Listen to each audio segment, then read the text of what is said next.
আহ, আমার প্রিয় ছেলেরা, তোমরা কেমন আছো? আশা করি সবাই ভালো আছো। আজকে আমি পড়াচ্ছি অনার্স সেকেন্ড ইয়ারের অর্থনৈতিক ভূগোল 2004 কোডের সেবা কেন্দ্র বা খিস্টুলারের কেন্দ্রীয় অবস্থান তত্ত্ব। প্রশ্নটা হচ্ছে, সেবা কেন্দ্র কি বা সেবা কেন্দ্র বলতে কি বোঝো?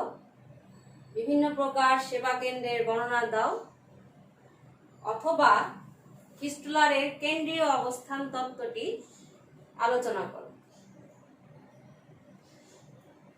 এই তত্ত্ব আলোচনা করার আগে আমি ক্লাসে অনেক কথাই বলি, সেগুলো কিছুটা হলেও আমি এখানে বলার চেষ্টা করছি। মূলত মানুষের জীবনযাত্রা শুরু হয়েছিল প্রাথমিক কর্মকাণ্ডের দ্বারা। মানুষ প্রথমেই কি করেছে? খাদ্য সংগ্রহ করেছে, শিকার করেছে, মৎস্য সংগ্রহ করেছে বা মৎস্য শিকার করেছে। এই যে শিকার বা সংগ্রহ পর্যায় থেকে যখন মানুষ পুনরায় এক স্থান থেকে অন্য স্থানে ঘুরে বেরিয়েছে, তারপরে যাযাবর জীবন কাটিয়েছে এবং যাযাবর জীবন শেষে পুনরায় যখন সে আবার এসেছে পৃথিবীতে, মানে ওই স্থানে, তার মানে এক স্থান থেকে, পৃথিবীর এক স্থান থেকে আরেক স্থানে ঘুরে এসে দেখেছে যে তাদের যে উচ্ছিষ্ট দ্রব্য তা ফেলে দিয়ে গিয়েছিল, সেই উচ্ছিষ্ট দ্রব্য থেকেই আবার গাছ বা বৃক্ষ বা ফসলের জন্মেছে। এই যে তাদের মনের এই ধারণা থেকে কৃষির সূচনা হয় এবং প্রাথমিক কর্মকাণ্ড হিসাবে আমরা শিকার, কৃষিকাজ, মৎস্য শিকার, বনায়ন এসবকে বুঝে থাকি। প্রাথমিক কর্মকাণ্ডের থেকে যখনই মানুষের উদ্বৃত্ত দ্রব্য পায় বা মানুষ যখন সেটাকে প্রসেসিং করে, সেটা হয় দ্বিতীয় পর্যায়ের অর্থনৈতিক কর্মকাণ্ড। তার মানে প্রসেস করছি আমি, এখন খাবার থেকে আমি অন্য জিনিসে যাচ্ছি, এবং তারপর প্রসেস করার পর যে উদ্বৃত্ত দ্রব্যগুলো থাকে বা বাজারে যে বিক্রি করা, সেটাকে আমরা বলতে পারি ব্যবসা বাণিজ্য। সেই ব্যবসা বাণিজ্য বা সেবা প্রদান করা, তার মানে একজন আরেকজনকে যে সেবা প্রদান করে যাচ্ছে, সেই সেবা প্রদান করার থেকে মূলত এই বিষয়টি আসছে।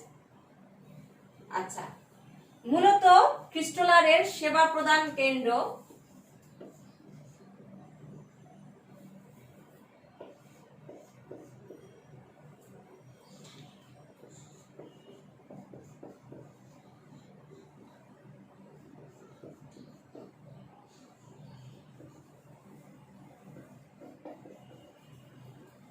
খিস্টুলারের কেন্দ্রীয় অবস্থান তত্ত্ব মূলত বাণিজ্যিক কার্যক্রমগুলো বেশি উল্লেখযোগ্য করা হয়েছে বা কোন একটা সেবা প্রতিষ্ঠানকে নিয়ে করা হয়েছে।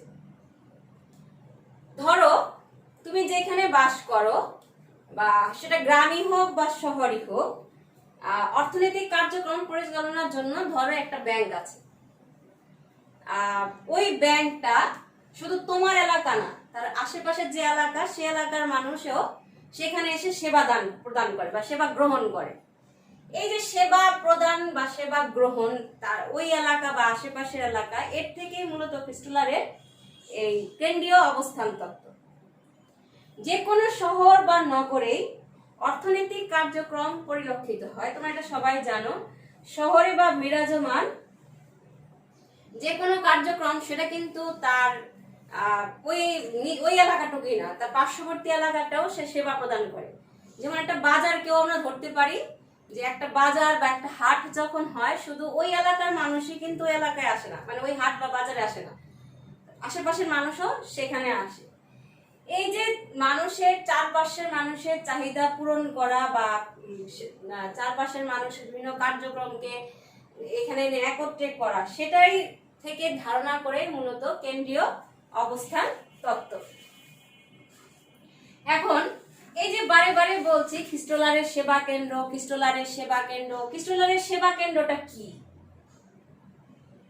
সংজ্ঞা, তার মানে সেবা কেন্দ্রের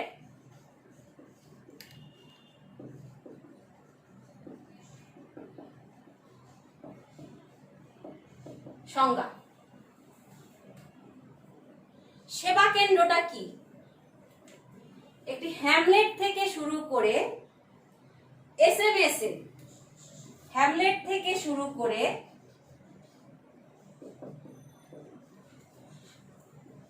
এস এম এস এ, এখানে এস এম এস এ মানে কি সেটাও আমি লিখে দিচ্ছি। এস এম এস এ মানে standard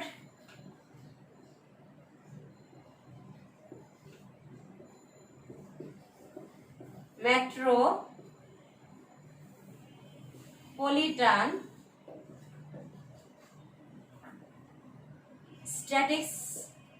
statistical area. Standard metropolitan statistical area. একটি হ্যামলেট থেকে শুরু করে, আমি সবগুলোরই সংজ্ঞা পরবর্তী দিব, আগে শুধু আমরা সেবা কেন্দ্রের সংজ্ঞাটা জেনে নিই। একটি হ্যামলেট থেকে শুরু করে SMSA পর্যন্ত সেবা কেন্দ্র হিসাবে বিবেচিত হতে পারে। এইসব স্থান বা এলাকায় বিভিন্ন কর্মকাণ্ড, যে ওই এলাকায় বিরাজমান শুধু মানুষ নয়, তার আশেপাশের সমস্ত মানুষকেই সেবা প্রদান করে যায়। অর্থাৎ বলা যায় যখন কোনো স্থানে এমন কর্মকাণ্ড গড়ে ওঠে যা থেকে শুধু সে এলাকার লোকজন না, পার্শ্ববর্তী এলাকার লোকজনও ওইখান থেকে সেবা পেয়ে থাকে, তাহলে ওই স্থানটাকে বলা হয়েছে সেবা কেন্দ্র। অর্থাৎ আমি হাট দিয়ে বুঝিয়েছি, বাজার দিয়ে বুঝালাম, ব্যাংক দিয়ে বুঝালাম, আবার স্কুল দিয়েও কিন্তু হয় বা কলেজ দিয়ে হয়। তার মানে আমার এলাকায় এই একটা কলেজ আছে, সেই কলেজে শুধু আমার এই এলাকার না, তার পার্শ্ববর্তী চারপাশ থেকে যে মানুষ এসে সেবা গ্রহণ করছে, তাহলে সেটাও কিন্তু কি হচ্ছে, একটা সেবা কেন্দ্র রূপে পরিগণিত হচ্ছে। অর্থাৎ আমি যদি বলতে পারি সহজ ভাষায় যে এই ধারণা অনুযায়ী একটি হ্যামলেট থেকে শুরু করে SMSA পর্যন্তই সেবা কেন্দ্র বলে বিবেচিত হতে পারে, বইয়ের ভাষায় আর কি।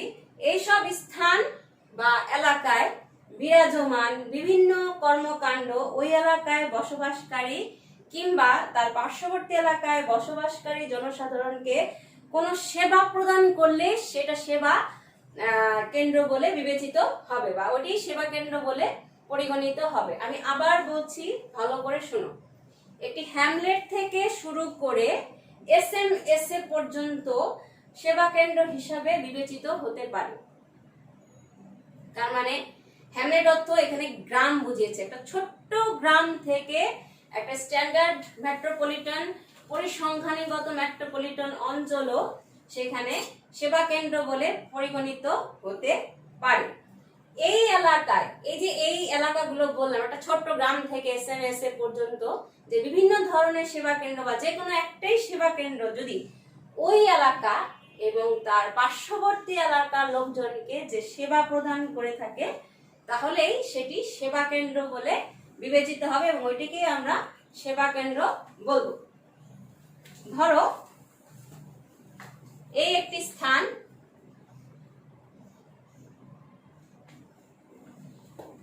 এই যে স্থানটা, সেই স্থানটার এটা হচ্ছে তার কেন্দ্র।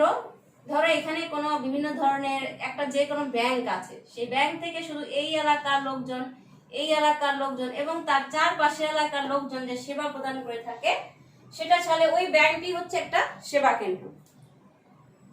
এখন এই যে ক্রিস্টোলার তার কেন্দ্রীয় অবস্থান তত্ত্ব বা সেবা কেন্দ্রকে সে বিবেচিত করেছে, সেটার পূর্বের ইতিহাসটাকে একটু জেনে নিই, যে কেন এটা চলে আসলো প্রাথমিক থেকে, প্রসেসিং থেকে দেন সরাসরি সেবা কেন্দ্রে সে কেন চলে আসলো। ওয়েবারের তত্ত্বকে যখন ওয়েবার হচ্ছে শিল্প সম্পর্কিত তত্ত্ব প্রদান করেছিলেন, ওয়েবারের তত্ত্বটাকে যখন আমরা আরো পরিমার্জিত করি বা আরো বেশি বিশ্লেষণ করি, তখন দেখা যায় দ্বিতীয় পর্যায়ের অর্থনৈতিক কর্মকাণ্ড সংক্রান্ত তত্ত্বটি তৃতীয় পর্যায়ের অবস্থান তত্ত্বে পরিণত হয়েছে। এরই পরিপ্রেক্ষিতে ক্রিস্টোলার 1933 সালে, কত 1933 সালে তার কেন্দ্রীয় অবস্থান তত্ত্ব প্রদান করে। আমি আবার বলছি, একটু মনোযোগ দিয়ে শুনো। সেটি হচ্ছে ওয়েবারের তত্ত্ব মূলত ভন্থুনেন দিয়েছিলেন প্রাথমিক কর্মকাণ্ডের উপরে তত্ত্বটি। আবার ভন্থুনের উপর ডিপেন্ডেবল বা ভন্থুনের তত্ত্বকে আরো বেশি যখন পরিমার্জিত করা হয় বা ওয়েবার প্রদান করে দ্বিতীয় পর্যায়ের অর্থনৈতিক কর্মকাণ্ডের উপর ভিত্তি করে একটি তত্ত্ব, একটি শিল্প কোথায় স্থাপন করলে সেটি সবচেয়ে বেশি লাভবান হবে, শিল্পের অবস্থান তত্ত্ব আমরা সেটাকে বলে থাকি। ওয়েবারের তত্ত্বটিকেই যখন আমরা আরো বেশি সম্প্রসারণ করি, তার মানে বিশ্লেষণ করতে চাই বা আরো বেশি এটার উপরে গবেষণা করতে যাই, তখনই দেখা যায় যে দ্বিতীয় পর্যায়ের অর্থনৈতিক কর্মকাণ্ড তৃতীয় পর্যায়ের অর্থনৈতিক কর্মকাণ্ডকে পরিণত হচ্ছে। কারণ দ্বিতীয় পর্যায়ের অর্থনৈতিক কর্মকাণ্ড হচ্ছে প্রসেসিং, বাট আফটার প্রসেসিং আমি জিনিসটি অবশ্যই কোনো না কোনো স্থানে বিক্রি করব। যদি আমি বিক্রি না করি তাহলে সেক্ষেত্রে আমার নিজস্ব ব্যবহারের জন্য রাখবো। আচ্ছা, আমি ব্যবহার শুধু করছি, ব্যবহারের পর অবশ্যই আমার উদ্বৃত্ত বা অতিরিক্ত অংশ থাকবে। সেই অতিরিক্ত অংশ আমি কি করব? যদি অতিরিক্ত অংশ আমি জমিয়ে রাখি তাহলে সেই অতিরিক্ত অংশ কিন্তু একসময় আমাকে কি করবে? লসের দিকে নিয়ে যাবে। তাহলে অবশ্যই সেটা আমাকে বাজারে বিক্রি করতে হবে। সেই বাজারে বিক্রি করার যে পরিণত অবস্থা বা বাজারে বিক্রি করে যখনই যায় তখনই দেখা যায় যে তৃতীয় পর্যায়ের অবস্থান তত্ত্বে সেটি পরিণত হয়। এবং এরই পরিপ্রেক্ষিতে ওয়াল্টার ক্রিস্টোলার 1933 সালে তার কেন্দ্রীয় অবস্থান তত্ত্বটি প্রদান করেন।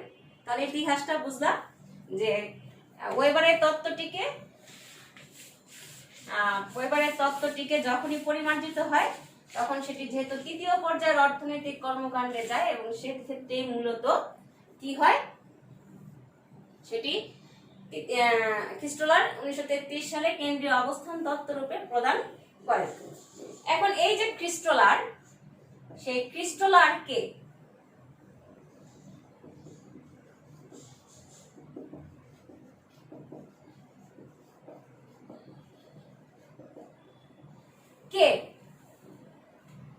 তিনি একজন জার্মান অর্থনীতিবিদ।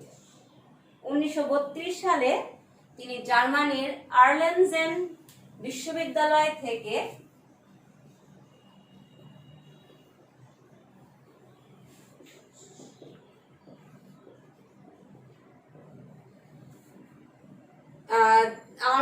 আর্লেনজেন বিশ্ববিদ্যালয়ে দক্ষিণ জার্মানির বসতি কাঠামোর উপর একটি গবেষণা পরিচালনা করেন। তার এই গবেষণা প্রতিবেদনই পরবর্তীতে ভন্থুনেন এবং ওয়েবারের তত্ত্বের ন্যায় একটি অবস্থান তত্ত্বে পরিগণিত হয়। 1933 সালে এটি তত্ত্ব হিসাবে প্রতিষ্ঠিত হয় এবং 1940 থেকে 50 সালের মধ্যে এটি সারা বিশ্বে একটি জনপ্রিয় এবং গুরুত্বপূর্ণ অবস্থান তত্ত্বে পরিগণিত হয়। আমি আবার বলছি, তোমরা একটু ভালো করে শুনো। তার পরিচয়টা কি? তিনি হচ্ছেন একজন জার্মান অর্থনীতিবিদ। তিনি 1932 সালে আর্লেনজেন বিশ্ববিদ্যালয়ে দক্ষিণ জার্মানির একটি গবেষণা প্রতিবেদন উপস্থাপনা করেন বসতির উপর। তারা দক্ষিণ জার্মানিতে যে বসতি ছিল সেই বসতির উপর একটি গবেষণা প্রতিবেদন উপস্থাপন করেন। ভন্থুনেন এবং ওয়েবারের তত্ত্বের ন্যায় তার এই তত্ত্বটিও ছিল একটি গবেষণা বা অবস্থান তত্ত্ব ছিল। 1933 সালে তার এই তত্ত্বটি একটি বিশেষ প্রাতিষ্ঠানিক রূপ লাভ করে এবং 1940 থেকে 1950 সালের মধ্যে এটি সারা বিশ্বে একটি জনপ্রিয় এবং গুরুত্বপূর্ণ অবস্থান তত্ত্বে পরিগণিত হয়। তোমরা এই বিষয়টি আরো জানবে ভালো করে যখন তোমরা ভূমি ব্যবহার জরিপের কাজগুলো করবে। কারণ ওই সময় যখন ভূমি ব্যবহার জরিপ 40 থেকে 50 দশকের মূলত ভূমি ব্যবহার জরিপের উপর সবচেয়ে বেশি গুরুত্ব আরোপ করা হয় যে কোন জমিতে আমরা কি কাজ করব। ঠিক সেই সময়ে ক্রিস্টোলারের তত্ত্বটাও কিন্তু খুব সেটা খুব বেশি জনপ্রিয়তা অর্জন করে। এরপর হচ্ছে সে যে তত্ত্ব দিল, সেবা কেন্দ্র তত্ত্বটি দিল, সেই সেবা কেন্দ্রের তত্ত্বের এভরি তত্ত্বেরই কিছু পূর্ব শর্ত থাকে বা মূল বক্তব্য থাকে। সেই মূল বক্তব্য বা পূর্ব শর্তগুলো কি কি কি কি শর্তের উপর ভিত্তি করে তার এই তত্ত্বটি প্রদান করা হয়েছে।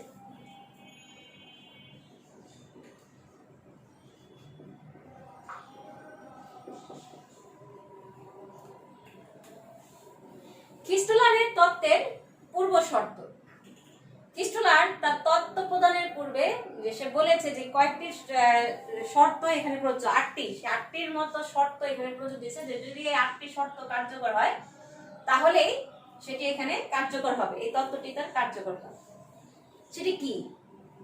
আচ্ছা, এখানে শর্ত বলতে কি সেটাও তোমরা অনেকে কোশ্চেন করতে পারো, আমি বুঝিয়ে নেই। যেমন আমরা যখন অর্থনীতি পড়েছি তখন কিন্তু আমরা বলি যে এই উপযোগ তত্ত্বটি তখনই প্রযোজ্য হবে যখন নিম্নোক্ত শর্তগুলো পূরণ করতে হবে। ঠিক আছে, যেমন কেনার টাকা থাকতে হবে বা চাহিদা বিধি তখনই প্রযোজ্য হবে তখন নিম্নোক্ত শর্ত, টাকা থাকতে হবে, ব্যয় করার ক্ষমতা থাকতে হবে, ব্যয় করার ইচ্ছা থাকতে হবে। এই যে শর্তগুলো সেটাও কিন্তু এখানে প্রতিপাদ্য বিষয়। তাহলে শর্তগুলো কি? প্রথমেই হচ্ছে 1, ভূপ্রাকৃতিক সমতা প্রাকৃতিক প্রতিবন্ধকহীন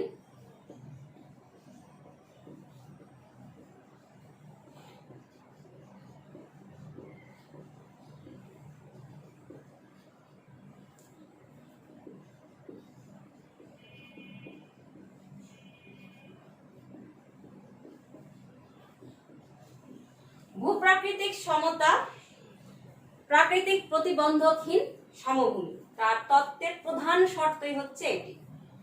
2 নাম্বার হচ্ছে সম উর্বরতা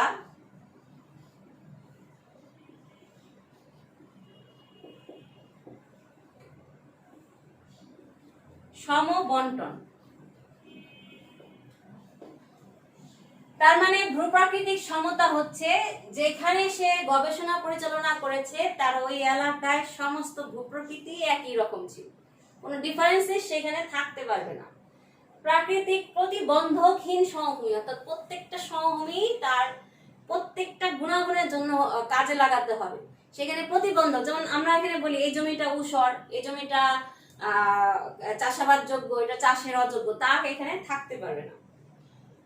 ঠিক একইভাবে সে বলেছে সম উর্বরতা সম বন্টন, অর্থাৎ উর্বরতা সমান হতে হবে, কোথাও কম বেশি হলে হইব না, এবং বন্টনটাও হতে হবে সমান, অর্থাৎ জমির যে বন্টন সেটা হবে সমান। কোন জমিতে যদি উৎপাদন হয় 40 হেক্টর, তাহলে পার্শ্ববর্তী জমিতেও 40 হেক্টরই হতে হবে। তারপর হচ্ছে জনসংখ্যার সমবন্টন।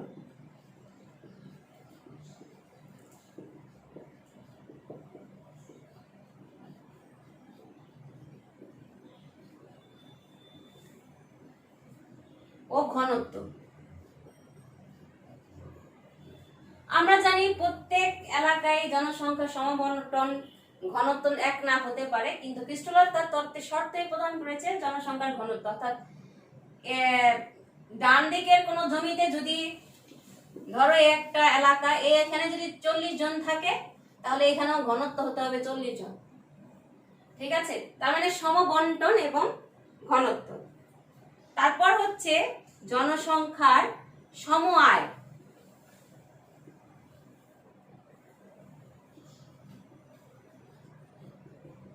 ও ক্রয় ক্ষমতা।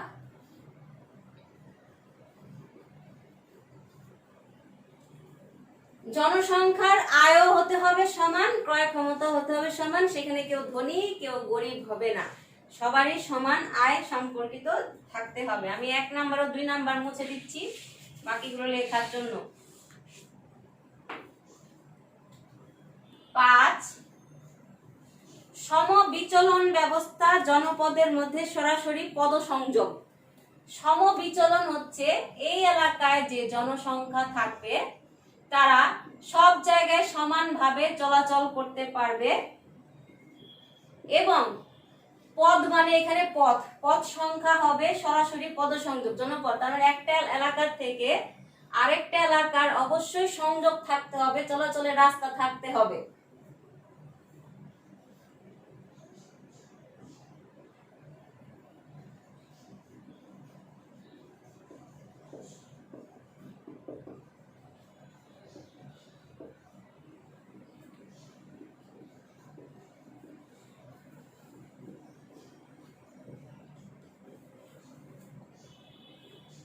সমবিচলন ব্যবস্থা ও জনপদের মধ্যে পদ সংযোগ।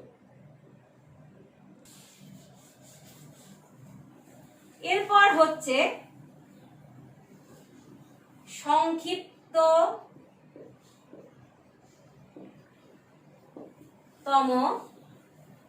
ক্রেতা চলাচল। সংক্ষিপ্ততম ক্রেতা চলাচল বলতে সে বুঝিয়েছে যে অঞ্চলে ক্রেতা এক অঞ্চল থেকে যে আরেকটা অঞ্চলে যাবে, যদি তার অঞ্চলে সেবা থেকে থাকে তাহলে সে অবশ্যই অন্য অঞ্চলে যাবে না, বা অন্য অঞ্চলে গেলেও সে তার আরেক অঞ্চলে পার্শ্ববর্তী আরেক অঞ্চলে দেখা যাচ্ছে সেবা প্রদান পাচ্ছে।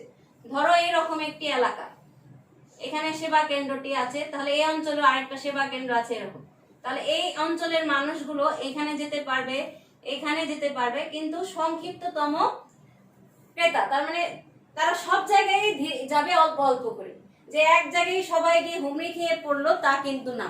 যেমন তোমাদের পার্শ্ববর্তী যে আমাদের যে পার্শ্ববর্তী নিউ মার্কেট, আমাদের বাংলাদেশের সব মধ্যবিত্ত মানুষেরই ওই অঞ্চলেই বেশিরভাগ এসে শপিং করে আমার মতে। তাহলে অবশ্যই তোমরা বুঝতে পারছো যে এই যে সংক্ষিপ্ততম চলাচল, যে তার নিজের এলাকায় শপিং সেন্টার থাকতো, সে কি আসতেছে এই নিউ মার্কেট এলাকায় আসতেছে, কিন্তু ক্রিস্টোলারের মধ্যে না, তার নিজের এলাকায়ও যাবে এবং পার্শ্ববর্তী এলাকায়ও যাবে, তাতে সংক্ষিপ্ততম ক্রেতা চলাচল হবে।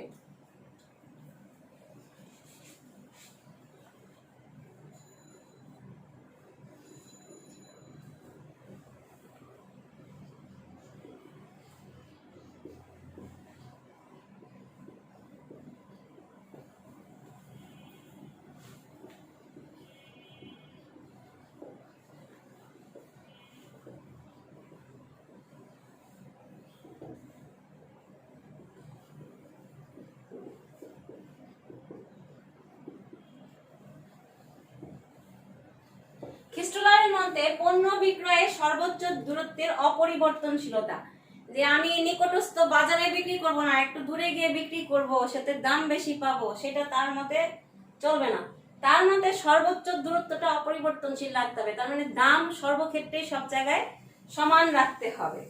ঠিক আছে, এরপর হচ্ছে খ্রিস্টোলারের সর্বশেষ যে শর্তটি সেটি বলছে পণ্য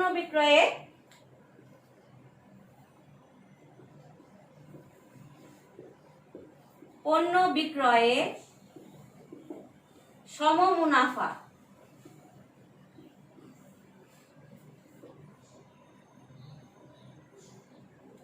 দেখো 7 নাম্বারটা কিন্তু এখানেই ধরা পড়ে যাচ্ছে, যে পণ্য বিক্রয়ের সম মুনাফা, তার মানে যেখানে আমি বিক্রি করি না কেন মুনাফা হবে সমান। আমি একটু দূরে নিয়ে বিক্রি করলাম, দাম বেশি বেশি নেবো, তা কিন্তু চলবে না। তার মানে ক্রিস্টোলার তার এই তত্ত্বে মূলত এই 8টি শর্ত প্রদান করেছে। ছেলেরা আমি সবসময় বলেছি আমার পড়াটা যদি লিখতে পারো তাহলে সেটাই হবে নোট, সেটাই কিন্তু তোমাদের জন্য কার্যকরী বিষয়। আজকে এই পর্যন্তই থাকো, আবার পরবর্তী ক্লাসে আমি পরে একটু বুঝাবো।